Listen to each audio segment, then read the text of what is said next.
یہ 2005 یا 6 کی بات ہے. میرا شاگرد نا چمن میں, تو میں نے ویسی 4 شادیاں پہ بات کرتا رہتا ہوں. میں نے کہا یار کوئی ایسا ہے یہاں جس کے ابا نے 2 یا 3 شادیاں کی ہوں. تو انہوں نے بتایا استاد کی کلاس کے 7 والی کلاس میں ایک لڑکا ہے جس کے ابا کی 3 شادیاں ہیں اور 24 بچے ہیں. تو میں نے کہا یار وہ تو رزق کی کمی کی وجہ سے اتنا سا رہ گیا ہوگا وہ بچہ, کیونکہ فیملی پلاننگ والے تو یہی کہتے ہیں نا. میں نے کہا بلا کے لاؤ. وہ پلا پلایا پورا لال ٹماٹر ماشاءاللہ.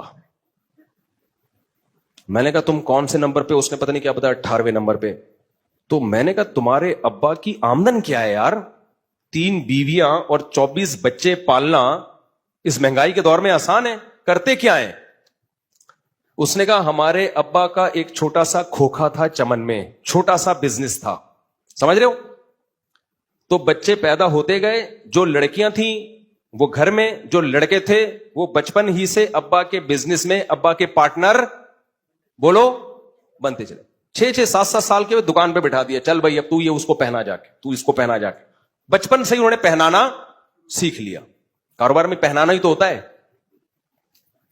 تو کہہ رہے بچے بڑے ہوتے, اس نے کہا یہ 24 بچے ایک عمر کے تھوڑی ہیں. جو 24 جو پہلے نمبر والا ہے وہ تو بڑا ہو گیا نا, وہ تو 30 35 سال کا ہو گیا, وہ تو بڑا ہو گیا نا. تو کہہ رہے جو جو بڑا ہوتا گیا 7 سال 8 سال کا ابا اپنے ساتھ لاتے رہے, اور اب ہمارا بزنس دبئی میں ہے اور کروڑوں روپے میں ہم کھیل رہے ہیں.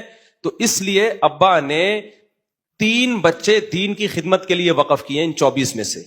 ایک کو تبلیغ میں بھیج دیا ہے, ایک کو مدرسے میں مجھے ڈال دیا ہے کہ تو عالم مفتی بنے گا, تیرا سارا خرچہ ہم اٹھائیں گے. اور ایک اور بھی تھا, وہ پتہ نہیں تبلیغ میں تھا یا کہاں اس کو بھیجا, واللہ عالم. خیر, تو کہا بھائی اور اب میرے بڑے بھائی نے بھی مجھے گفٹ دیا, یہ اتنا مہنگا موبائل لے کے بیٹھا ہوا تھا. اچھا پھر میری 5 6 سال کے بعد ملاقات ہوئی. میں نے کہیں بیان میں کہا, میں نے کہا یہ 24 بھائی ہیں. اس نے کہا 30 ہو گئے, اب 24 کی رپورٹ غلط. سمجھ رہے ہو کہ نہیں سمجھ رہے؟ پھر ملاقات ہوئی تو 32 کی رپورٹ تھی. کتنے, اور 4 بیویاں تھی, ایک اور شادی ہو گئی. لیکن پھر میں ان کے گھر گیا, میں نے کہا یار مجھے یقین نہیں آ رہا. میں جب ان کے گھر گیا تو اتنی دولت کی ریل پیل. وجہ کیا ہے؟ 32 میں نا اللہ کا بھی نظام دیکھو, 16 لڑکے 16 لڑکیاں. وہ 16 کے 16 لڑکوں میں 2-3 دین کے لیے وقف کیے ہوئے, باقی سارے کیا کر رہے ہیں؟ بزنس سنبھالے. اور سب کی شادیاں کر دی ابا نے بڑے ہوتے ہی. سب بزنس, سارا ایک فیملی بزنس جو ہوتا ہے وہ تو پھر بہت تیزی سے, آپ تیسرے کو ملازم رکھو گے نا, کم بخت وہ خود زیادہ کھائے گا, تمہارے لیے کوئی بھی کام نہیں کرے گا. باپ کے کاروبار کے ساتھ لوگ مخلص ہوتے ہیں کہ یار ہمیں ہمارے ہی وراثت میں ملے گا, یہ وہ اپنا سمجھ کے چلاتے ہیں اس کو. تو اتنی میں نے ان کے گھر میں راشن دیکھا, ٹرالیوں میں آ رہا تھا. ٹرالی آ رہی ہے, بھاگتی بھی کیا, چنے کی دال ہے, آج دال پکے گی. ابے یہ دال پکے گی, ڈبکیاں لگاؤ گے کیا اس میں؟